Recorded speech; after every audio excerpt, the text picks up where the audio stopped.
elle l'avait senti venir. Le 24 octobre dernier, Kim Glo publiait dans sa story Instagram que Emmanuel Macron allait annoncer un reconfinement national pour lutter contre la pandémie de Covid-19. Si ses abonnés ne l'ont dans un premier temps pas pris au sérieux, il se trouve que si est bien cette option qui a été annoncée par le président de la République lors de son discours mercredi 28 octobre. Et après sa prédiction, qui lui a toutefois été soufflée par un CRS, la starlette de télé-réalité a fait une annonce surprenante, elle se présente aux élections présidentielles de 2022.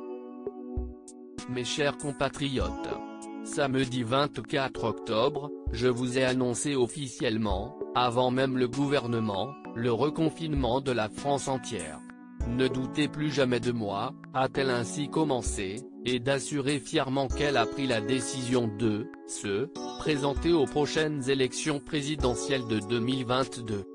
Et Kim Glo a déjà pris les devants, en annonçant les mesures phares de son programme, comme un SMIC à 2000 € pour tout le monde ou encore que tous les sans-abri aient un logement sans exception. J'ai une campagne extraordinaire, a-t-elle ainsi conclu. Obtiendra-t-elle les 500 signatures pour valider sa candidature?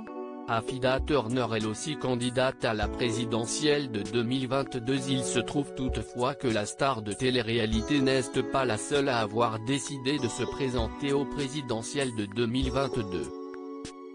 En mai dernier, c'est Afida Turner qui avait annoncé qu'elle souhaitait elle aussi faire campagne pour remédier au problème des gilets jaunes et de surcroît à cette police violente, comme elle l'avait expliqué sur le plateau de C'est que du kiff. Et pour elle, ceci était loin d'être une blague. Pour l'ex-candidate de Loft Story, l'élément déclencheur n'est autre que la mort de George Floyd, survenue aux États-Unis le 25 mai dernier. J'ai été très attristé, donc j'ai été poussé par une force spirituelle, je me suis dit que je dois apporter quelque chose au peuple français, au peuple américain et aux Noirs, a-t-elle ainsi expliqué depuis sa demeure de Miami.